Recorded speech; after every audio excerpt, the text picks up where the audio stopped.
Oui, c'est très simple. Allez sur Google, tapez simplement exercice de sport intensif 5 minutes, tout simplement. Et vous allez avoir une pléthore de propositions. Vous choisissez celle qui vous convient. C'est tout. Vous en aurez. Précisez juste sport intensif et précisez que vous voulez 5 minutes. Vous aurez des solutions.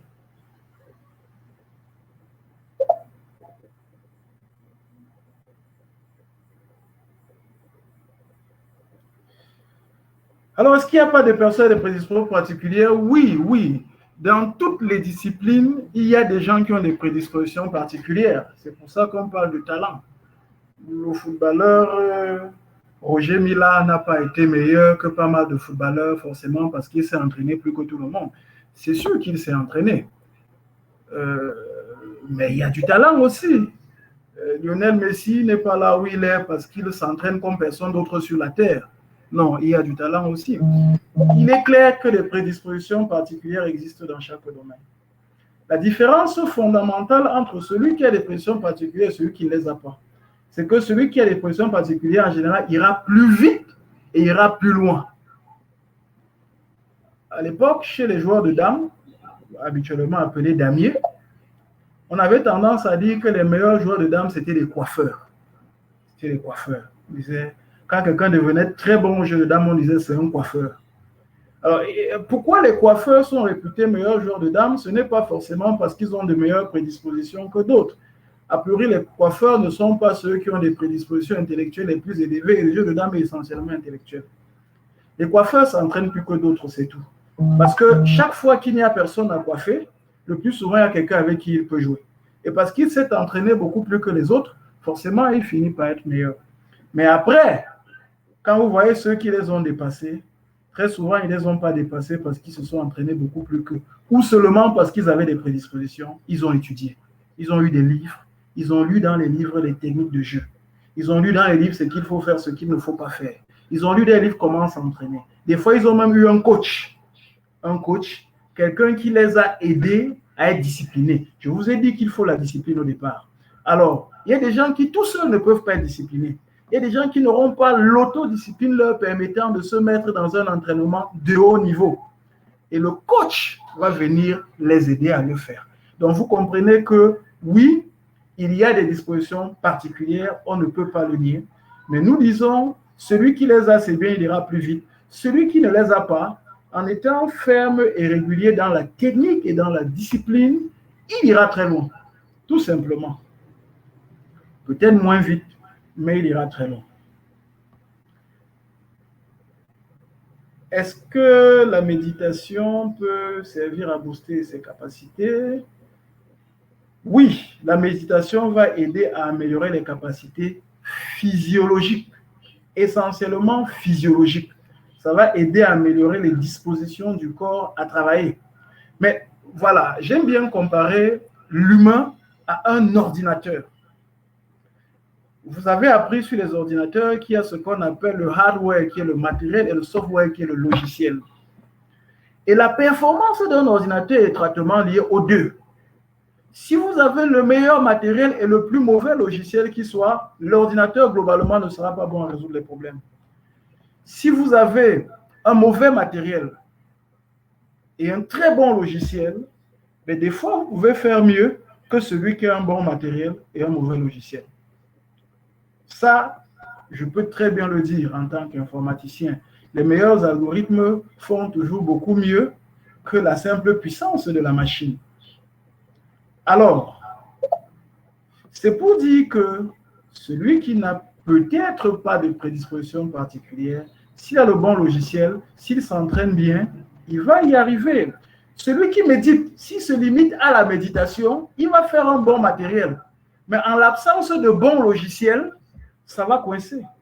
Mais s'il combine sa méditation justement au bon logiciel, c'est-à-dire les bonnes techniques d'apprentissage et le bon entraînement, là, ça va booster ses capacités. Voilà.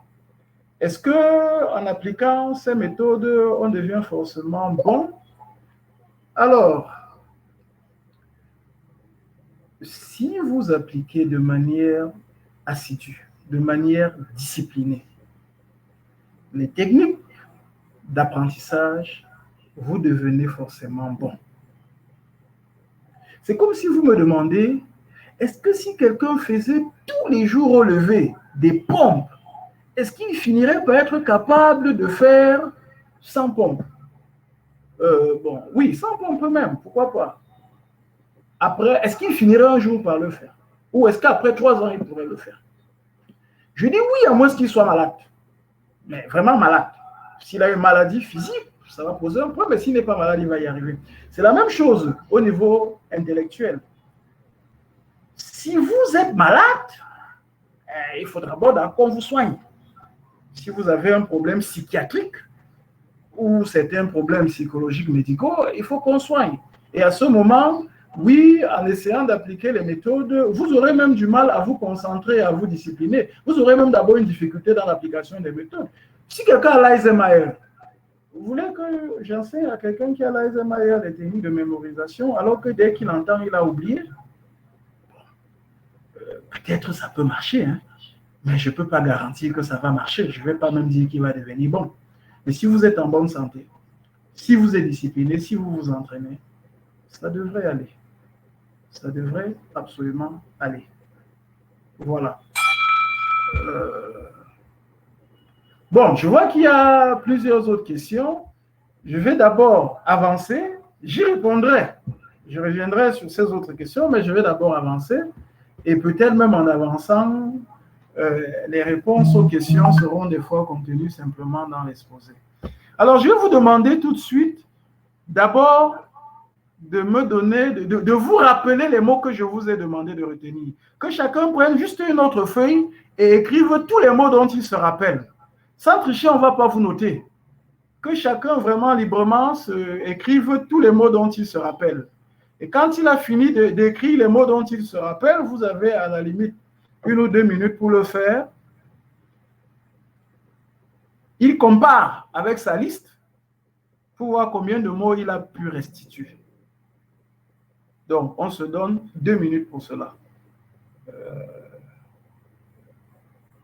Et après, vous pouvez nous poster ici, juste pour qu'on voit aussi combien de mots vous avez pu restituer. C'est-à-dire de combien de mots vous vous êtes souvenu.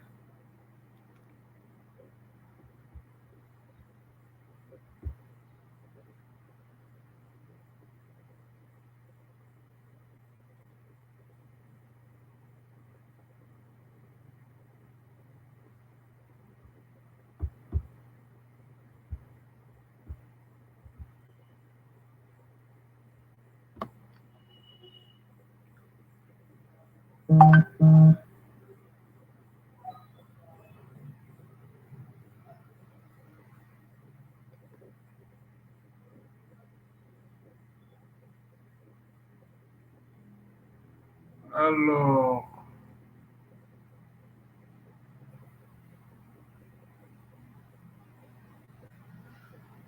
les 2 minutes sont passées, ou presque, en tout cas, mon horloge semble passer. Chacun peut déjà comparer rapidement ce qu'il a pu restituer. Et comme j'ai dit, nous proposer ici son résultat. Pas en termes de liste de mots, juste en termes de nombre de mots restitués. Et dans le même ordre d'idées, on va aussi apporter réponse aux questions de logique que nous avons posées dès le départ. Chacun aussi va simplement prendre sa feuille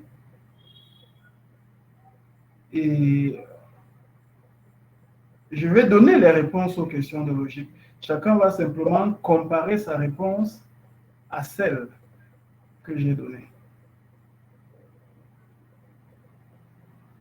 Alors, je vois déjà des résultats de mémorisation avec des performances assez diverses.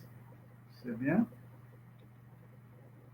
Les autres aussi peuvent annoncer leurs résultats. Comme j'ai dit tantôt, il n'y a personne qui...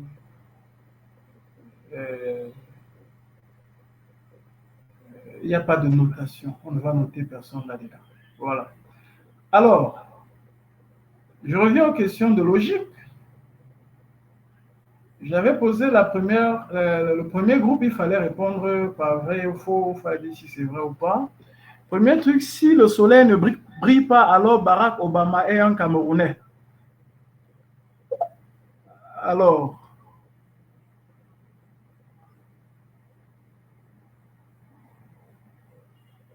il faut dire si c'est vrai ou si c'est faux. La réponse, c'est que c'est vrai. Donc, pour le A, on devrait avoir répondu vrai. S'il fait chaud, alors je ne vais pas à l'école, signifie que s'il ne fait pas chaud, alors je vais à l'école. Là, la réponse, c'est faux. Et donc, pour les questions de logique, le A, c'est vrai. Le B, c'est faux.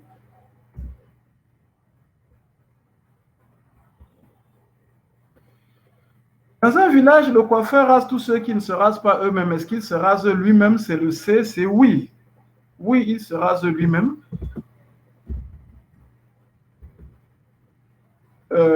Si le soleil ne brille pas, alors Barack Obama est un Camerounais, signifie le soleil brille ou Barack Obama est Camerounais, et ça c'est vrai. Donc le D, c'est vrai.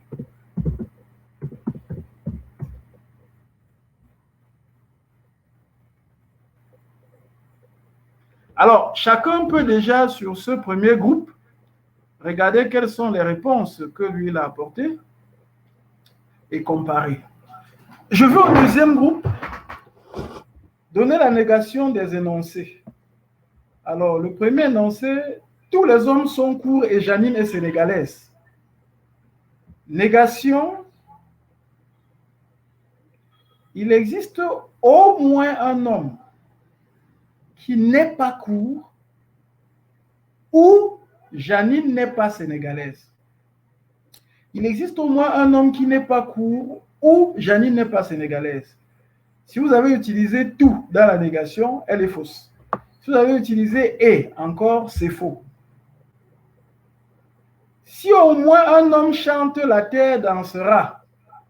Négation, au moins un homme chante et la terre ne dansera pas. Au moins un homme chante et la terre ne dansera pas. Là, il n'y a pas de si dans la négation. Là, il n'y a pas de si. Donc, si vous avez fait une négation qui contient un si, elle est fausse, a priori. Elle est probablement fausse, n'est-ce pas? Je vais à l'école où je porte mon sac. Négation, je ne vais pas à l'école et je ne porte pas mon sac. Et je ne porte pas mon sac. Je chante et je danse. Négation, je ne chante pas ou je ne danse pas. Je suis blanc. Négation, je ne suis pas blanc. Si quelqu'un a mis je suis noir, c'est faux. Je suis noir n'est pas la négation de je suis blanc. La négation de je suis blanc, c'est je ne suis pas blanc. Tout simplement. Alors, chacun peut comparer ses réponses et regarder quelle est la proportion de choses qu'il a trouvées, qui étaient juste chez lui. Si quelqu'un a une réponse qu'il ne comprend pas ou qu'il conteste par rapport à ce que j'ai dit, il peut poser la question et je lui répondrai. Mais pourquoi la logique dans l'apprentissage? La logique est la base de la compréhension. Si vous n'avez pas un esprit logique correct, vous comprendrez mal ce qu'on va vous dire. C'est-à-dire que quand quelqu'un va dire « s'il fait chaud, je vais à l'école », vous allez lui dire « non, tu mens. La preuve est qu'il ne fait pas chaud et tu n'es pas en train d'aller à l'école. » Pourquoi? Parce que vous avez mal compris ce qu'il a dit.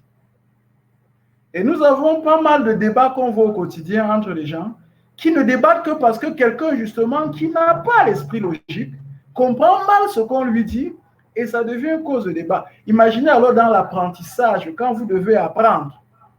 Si on vous dit une chose et vous comprenez autre chose que ce qu'on vous a dit, parce que vous n'avez pas l'esprit logique, qu'est-ce que ça donne? En général, si vous voulez faciliter votre apprentissage, il faut être bon en logique. Je ne dis pas que si vous n'êtes pas bon en logique, vous n'allez pas apprendre. Je dis que ça vous prendra plus de temps, plus d'efforts, et des fois pour des résultats moindres. C'est aussi simple que ça. Et vous serez plus facilement sujet à des erreurs. Parce que justement, la base de votre raisonnement est erronée. La logique, c'est la base du raisonnement. Et à partir du moment où la logique vous pose problème, vous allez plus ou moins plafonner. Je ne dis pas que vous n'allez pas réussir à passer en classe supérieure. Je dis que là où vous allez faire 12, vous allez faire 12 alors qu'avec un meilleur esprit logique, vous auriez pu faire 15. Je dis que là où vous ferez 8, si vous étiez logique, vous auriez fait 10 ou 11. En faisant moins d'efforts que l'effort même que vous avez fait pour vous limiter au point où vous êtes arrivé. C'est de ça qu'il s'agit. Et c'est l'une des choses sur laquelle nous insistons, l'apprentissage et la maîtrise de la logique. Base du raisonnement, de la compréhension, de l'intelligence. Alors, nous allons maintenant aborder la question des principes de fonctionnement de la mémoire. C'est vrai que j'aurais aimé aussi voir quelques statistiques par rapport à la logique, quelle est la proportion de questions que les uns et les autres ont trouvées. Mais bon, ce qui est déjà important, c'est que chacun puisse apprécier ses réponses par rapport aux réponses correctes. La bonne nouvelle en ce qui concerne la mémoire que vous devez noter, c'est que l'oubli n'est pas un effacement de la mémoire. L'oubli n'est pas un effacement de la mémoire. En général, quand vous dites « j'ai oublié », ça ne veut pas dire que ça s'est effacé de votre mémoire. L'oubli, en général, n'est rien d'autre que la difficulté à récupérer l'information que nous avons stockée dans la mémoire. Quand vous dites que vous avez oublié, c'est comme si vous avez déposé une clé quelque part et vous ne savez plus où vous avez déposé vos clés. Mais elles sont toujours là où vous les avez déposées. Mais vous ne savez plus où vous les avez déposées. Et vous commencez à chercher. Alors, si vous cherchez de manière méthodique, en parcourant progressivement tous les espaces où vous êtes susceptible d'avoir mis vos clés, vous allez finir par les retrouver. Ça, c'est sûr. Mais il faut être méthodique à ce moment dans la recherche. Ou il faut prendre des dispositions pour ne pas oublier là où vous avez posé vos clés. Bref, en ce qui concerne la mémoire, c'est faire que l'information ne soit pas difficile à être récupérée. La mémoire, on la distingue un peu en mémoire à court terme et en mémoire à long terme. Si je voulais comparer ça à un ordinateur, je pourrais parler, pour utiliser le langage le plus accessible au maximum, de la mémoire centrale et du disque dur. Mais si je parlais en informaticien, je dirais même plutôt de la mémoire cache et du disque dur. Mais parlons de la mémoire centrale. La mémoire centrale, c'est le lieu où il y a tout de suite les éléments sur lesquels on est en train de travailler. Et vous allez voir qu'elle est très petite par rapport au disque dur. Aujourd'hui, vous avez des disques durs de 1 téraoctet. Il vous est difficile d'avoir une mémoire centrale de 30 gigaoctets. Je ne dis pas que ce n'est pas possible, mais c'est rare. Alors que les disques de 1 téra sont très courants. Le cerveau fonctionne pareil. Il y a une mémoire à court terme qui, en général, aura du mal à mémoriser plus que 7 unités lexicales. Je n'ai pas dit 7 mots. J'ai dit 7 unités lexicales. Nous allons mieux définir tout à l'heure ce que nous entendons par unité lexicale. Puis vous avez la mémoire à long terme, qui est comme le disque dur. C'est là-bas que tout est stocké. Quand nous prenons les choses, elles commencent dans la mémoire à court terme.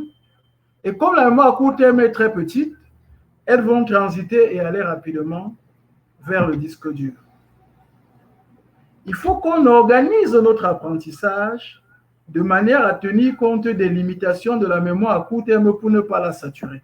Parce que si vous saturez tout de suite votre mémoire à court terme, il y aura un problème dans le processus de transfert vers la mémoire à long terme, qu'on appelle, que j'ai appelé le disque dur.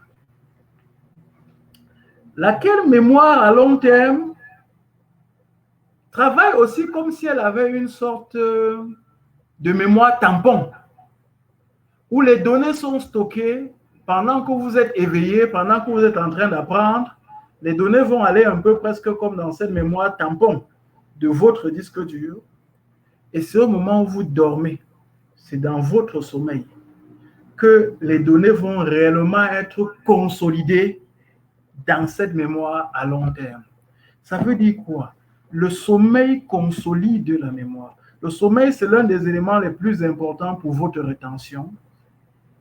Pour peu, justement, que vous ne fassiez pas que l'apprentissage soit perturbé par des distracteurs qui vont venir perturber le travail de consolidation. En d'autres termes, vous finissez d'étudier quelque chose qui a trait à la mémorisation. Vous allez vous planter devant la télé, puis vous allez dormir. Ce que vous avez étudié n'ayant pas encore été consolidé par votre sommeil, que fait la télé? Ben, naturellement, la télé vous envoie plusieurs autres flux d'informations qui vont venir dénaturer ce que vous avez appris et qui vont affaiblir la consolidation. Je ne parle même pas du fait que vous regardiez la télé pendant que je dis après, juste après avoir étudié et avant d'avoir dormi. Vous perturbez l'apprentissage que vous avez fait. Donc, j'ai bien appris, j'ai bien étudié ce que je vais mémoriser. Après, je dors, tout simplement. Vous n'avez pas besoin de dormir un siècle. 15 minutes juste suffisent. 15 minutes, une sieste, si c'est entre midi et 15, une sieste de 15 minutes, c'est largement suffisant. Ceux qui disent qu'ils préfèrent dormir tard, dormir tôt, se lever très tôt, 4 heures, 8 heures avant d'étudier, 4 heures, j'allais dire 4 ou 5 heures, ils étudient jusqu'à 6 heures et puis ils partent. Non, si vous décidez de vous réveiller avant d'étudier, ce n'est pas une mauvaise idée, sauf que étudier et trouver le moyen d'arriver, quand vous avez fini d'étudier, à dormir 15 minutes, juste 15 minutes, avant maintenant de sortir. Bon, si c'est une étude à retenir, bien sûr, il n'y a pas que les activités de rétention dans les études. Le sommeil va vous aider à consolider à long terme ce que vous avez appris. Alors, parce que la mémoire, finalement, enregistre presque tout, ce n'est que les perturbateurs qu'on met et la manière d'enregistrer qui font qu'après on aura de la difficulté à récupérer. Nous allons définir ici un sigle qui résume l'essentiel des principes qui régissent le fonctionnement de la mémoire. J'ai appelé ce sigle le sigle Raclay. Raclay tel que je viens de vous l'envoyer dans la fenêtre Raclay. Le R de Raclay, c'est la réduction. La réduction signifie en fait que quand vous voulez apprendre, ne donnez pas trop de choses à la mémoire. Essayez de réduire ce que vous allez lui donner. Tant que vous réduisez ce que vous allez lui donner, vous apprenez plus facilement. Voyez-vous? Alors, réduire, c'est quoi? C'est constituer ce que nous avons appelé les unités lexicales. Mais c'est aussi éliminer même des fois le besoin de retenir. Je vous ai donné tout à l'heure un numéro de téléphone. 2222111. Ça peut être long à retenir. Mais si j'ai dit 2, 4 fois, 1, 4 fois, c'est une réduction en fait que j'ai fait. C'est une réduction. C'est une réduction de ce que j'ai besoin de retenir. Donc de mon effort de rétention. La réduction, comme j'ai dit, c'est de bâtir des essais. Qu'est-ce qu'on attend ici par unité lexicale? C'est un ensemble de choses que vous apprenez comme un tout. Un ensemble atomique. C'est tout ou rien. Lorsque quelqu'un dit « mais où est donc Ornicar ?» Vous vous souvenez, « mais où est donc Ornicar ?» Quand vous l'avez appris ainsi, c'est un tout que vous avez acquis une seule fois. Ce n'est pas vraiment séparé. Et votre mémoire va donc prendre ça comme une unité lexicale, et c'est tout. Donc, ce ne sera pas plus difficile à retenir que si vous aviez un seul mot à retenir. C'est une unité lexicale.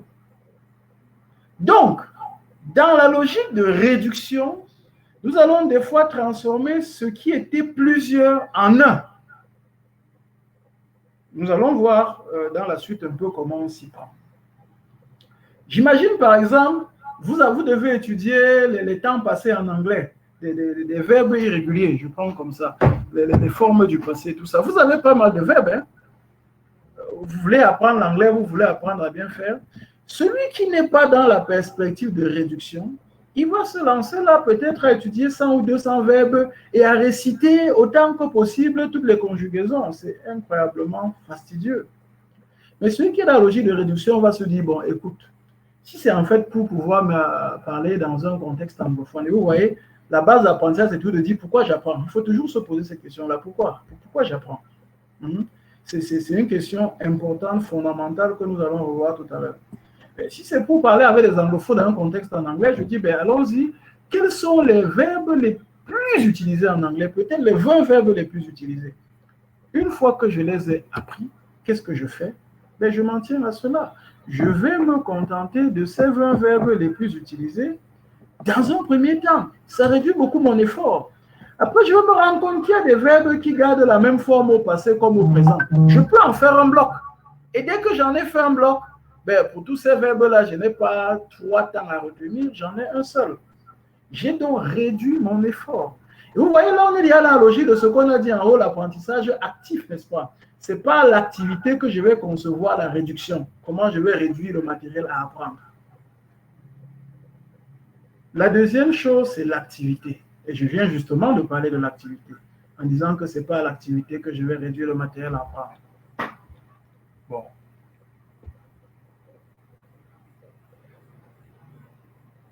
Je reviens peut-être encore à la réduction pour donner quelques repères additionnels. Donc, vous allez essayer dans la réduction de privilégier de retenir un tout plutôt que des parties séparées, de retenir des éléments à partir desquels d'autres peuvent être déduits. Oui, ça me rappelle quand j'étais en 3e et que je devais retenir certaines formules de mathématiques ou de trigonométrie. Je m'étais arrangé à retenir juste quelques formules. À quoi ça sert de retenir cosinus 2x si tu as à retenir la formule de cosinus x plus y? N'est-ce pas? Cosinus 2x, c'est juste x plus x. Tu appliques x plus x à la formule de cosinus x plus y et tu as le résultat. Vous voyez? Même dans les identités remarquables, c'était pareil. Vous pouviez identifier 2 ou 3 à partir desquels vous pouviez déduire tout le reste. Je retiens ce qui permet de déduire le reste. C'est ma réduction. Je retiens le tout plutôt que des parties. Je cherche des éléments communs. Si j'ai plein de choses, je cherche ce qui est commun. Ça me permet de factoriser. Je les factorise et je vais retenir ça. Et quelque chose qui est très, très, très important, qu'on verra après, c'est de retenir les repères, les mots-clés, avant le détail. C'est quoi les repères, les mots-clés? Bon, on y reviendra. L'activité. Je retiens plus facilement lorsque je suis actif. Voyez-vous, quand vous étudiez par exemple une liste de mots, si je vous donne une liste de mots chinois, là maintenant, ou une liste même de mots anglais que vous n'avez jamais entendu, et même en français, je vous donne une liste de 16 mots dont vous n'en connaissez aucun, je vous donne le même temps que tout à l'heure, je puis vous assurer que lorsqu'on arrivera à la restitution, vous aurez oublié probablement, a priori, si vous n'avez pas de bonne technique, presque tous ces mots. Parce qu'ils ne vous rappellent rien. Ils ne sont pas encore codifiés dans votre esprit. Ils ne correspondent à rien. Dans le cadre d'un processus d'activité, vous allez commencer à dire, ce que j'ai là, je peux l'associer à quoi? Ah, tu m'as dit que tu t'appelles Albert? Ok, Albert comme Albert Einstein. Ok, Albert Einstein, c'est comment? Voilà, je fais une. Mais ça, c'est que je suis actif. Je me mets dans un cadre actif pour regarder sous divers angles. Ah, le numéro de téléphone, là, il y avait 4 fois 2, 4 fois 1. Le processus de rétention doit être conscient. Très souvent, les gens vont vous dire « j'ai oublié », c'est qu'ils n'ont même pas prêté attention. Ils n'ont pas prêté attention. La conséquence, c'est « j'ai oublié ». Il faut être actif, il faut être concentré. Il faut être concentré, il faut se dire « je veux apprendre, je veux me concentrer ». Et cette concentration, vous l'aurez même par de l'autosuggestion. Quelqu'un a parlé de méditation tout à l'heure. Vous pouvez l'avoir simplement avec des exercices de respiration, en respirant quelques grands coups et en vous mettant dans ce que vous faites, mais vous l'aurez aussi en vous mettant dans un contexte approprié. Vous n'allez pas être concentré en vous mettant au bar, en vous mettant devant la télé où beaucoup de gens bavardent.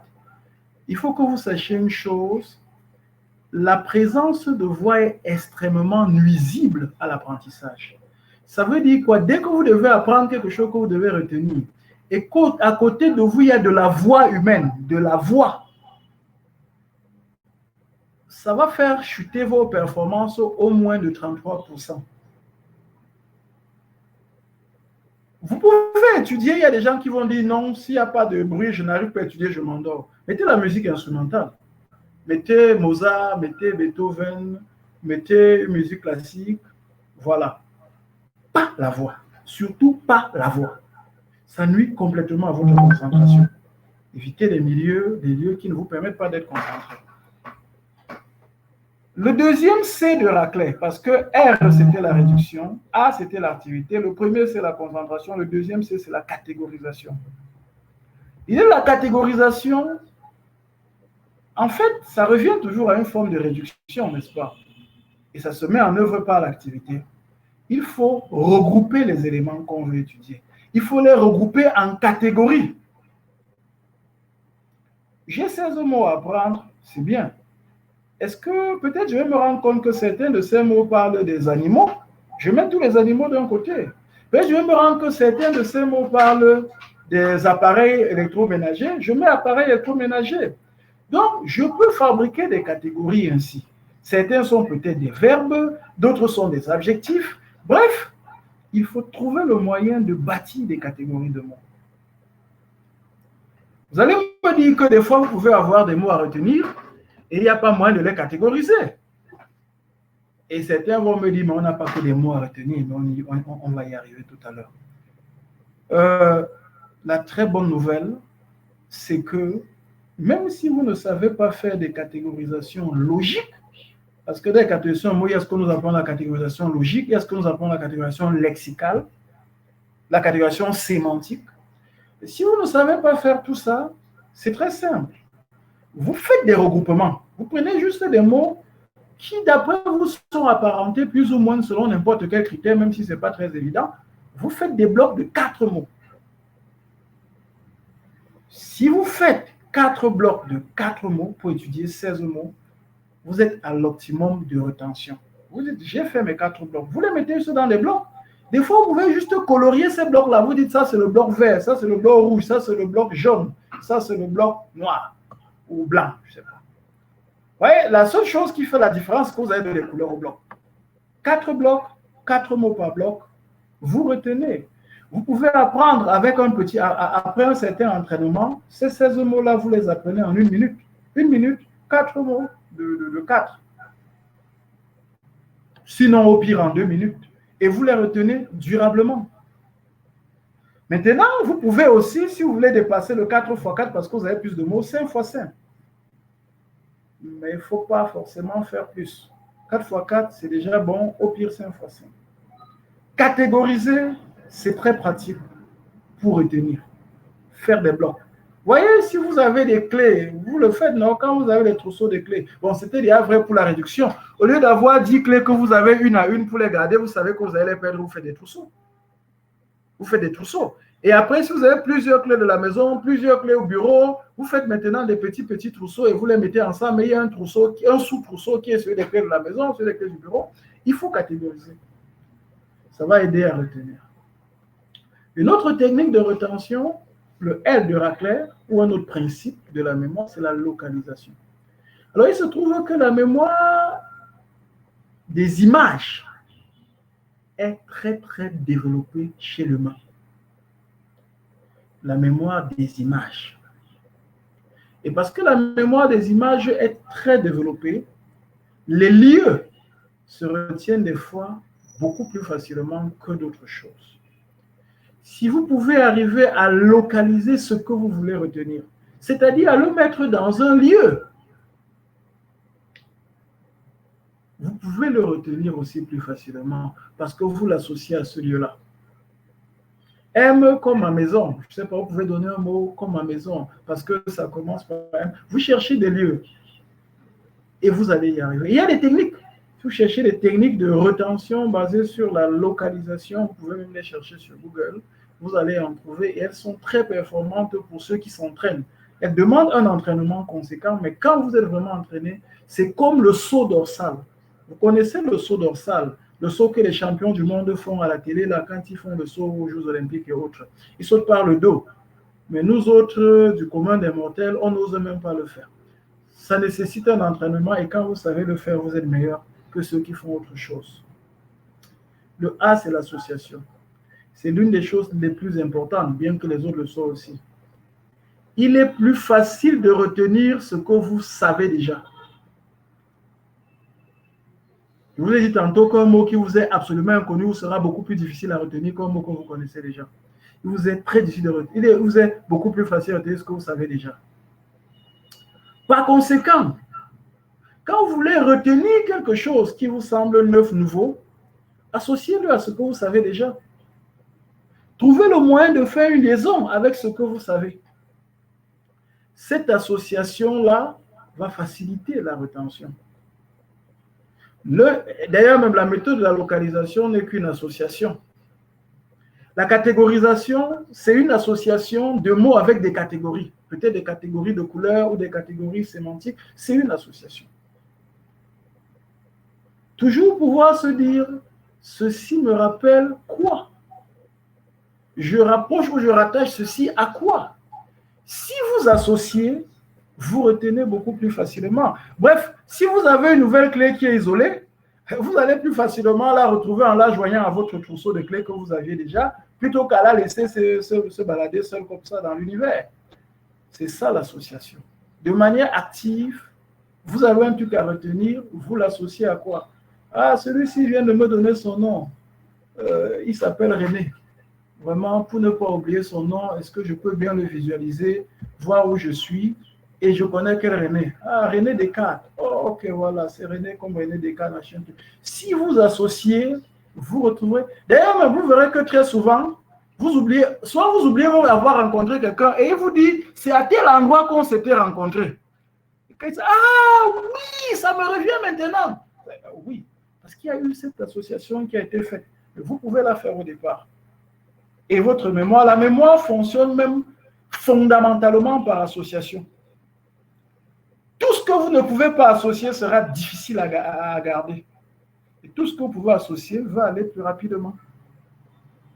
L'imagination. Je l'avais déjà un peu dit avec la localisation. La mémoire des images est plus efficace. Vous pouvez bâtir des images de choses que vous voulez retenir.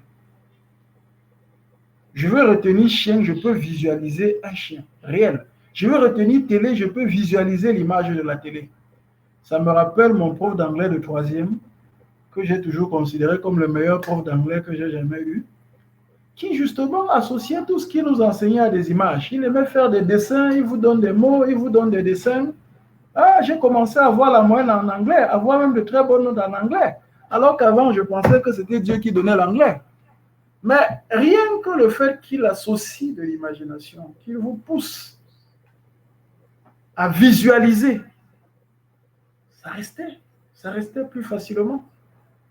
Et enfin, la signification. La formation que nous appelons aujourd'hui la formation réussir, avant nous l'appelions la formation EXACA. EXACA pour dire excellence académique. Mais nous nous sommes rendus compte que quelque part, ça jouait un peu le principe de signification parce que la personne lambda qui n'a pas encore la décomposition du sigle, quand elle entend EXACA, ça renvoie à quoi pour elle? À rien. Quand elle essaie d'associer, pour faire l'association, le mot EXACA s'associe à quoi? Il n'y a rien d'évident là. Réussir. Tout le monde connaît le mot réussir. Et réussir s'associe au succès. C'est la réussite. C'est forcément plus facile à retenir. Tout ce qui est abstrait, qui n'a aucune signification, ne sera pas facile à retenir. Où est les adresses Internet? On peut donner les adresses Internet juste avec des chiffres, juste des chiffres. 195.24.196.201. Ça, c'était l'adresse du site web de l'école polytechnique à une époque, ou tout au moins du serveur de l'école polytechnique à une époque. Vous voyez, un nombre comme ça ne veut rien dire et c'est très facile à oublier. Mais si après on dit polytechnique.cm, bon, vous voyez, si je vous demande maintenant quel est le nombre que j'avais dit et quelle est l'expression que j'ai dite, je suis sûr que pour la plupart, vous allez me dire quelle est l'expression que j'ai dite, mais pas le nombre bizarre que j'ai prononcé là. Pourtant, le nombre n'est même pas forcément plus long en termes de caractère que l'expression. Ce nombre ne renvoie à rien pour vous, rien. Pour faciliter la mémorisation, on va essayer de sortir de l'abstrait pour aller vers ce qui est significatif. De l'abstrait vers le concret. C'est pour ça que vous allez voir l'une des techniques les plus efficaces reconnues pour retenir les chiffres, c'est ce qu'on appelle la méthode de l'abbé Moignot. Et la méthode de l'abbé Moignot repose sur le principe de remplacer chaque chiffre par un mot, de manière à ce qu'on remplace un nombre par une phrase qui a une signification. Et ça se retient beaucoup plus facilement. Tout ce qui n'a aucune signification va être un peu compliqué à retenir. Donc, vous savez que par rapport au principe, si vous essayez juste d'encaisser pour répéter, ça veut dire qu'en fait, vous n'appliquez aucune technique de mémorisation évoluée. Votre logiciel n'est pas bon, l'algorithme n'est pas bon. Et forcément, vous allez perdre. Vous allez dire, ah, j'ai une mauvaise mémoire. Non, votre mémoire n'est pas mauvaise. La mémoire humaine est exceptionnelle. Elle est immense, vraiment immense. Je pense que la plupart de vos ordinateurs aujourd'hui n'atteignent pas le centième de la capacité de votre mémoire. Mais comment vous l'utilisez? Est-ce que vous êtes actif dans votre processus de mémorisation? C'est l'activité-là qui va impliquer que vous fassiez de la réduction, que vous fassiez de la catégorisation, que vous fassiez l'imagination, que vous trouviez de la signification, que vous associez, parce que c'est de cette façon que vous retenez plus facilement. Et vous gardez à l'esprit que vous n'allez pas chercher à retenir plus que des groupes de 4 éléments, plus que 4 groupes, dès que vous avez structuré par mot. Alors,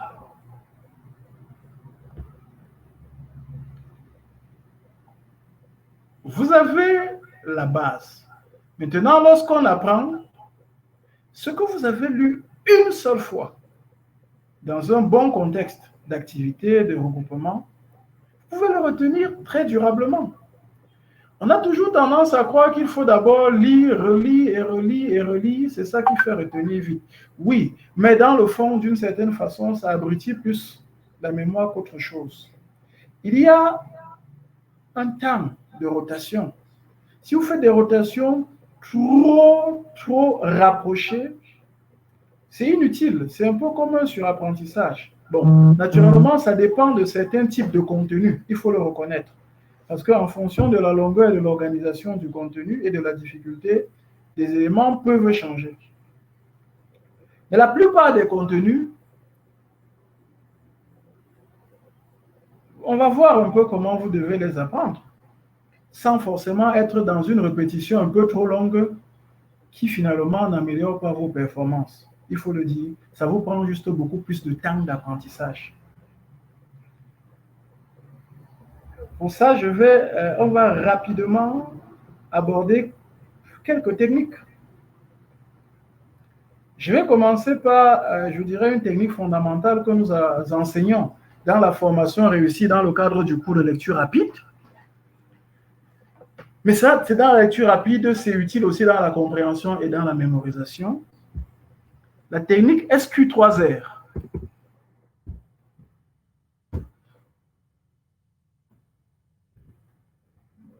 Alors, c'est quoi SQ3R?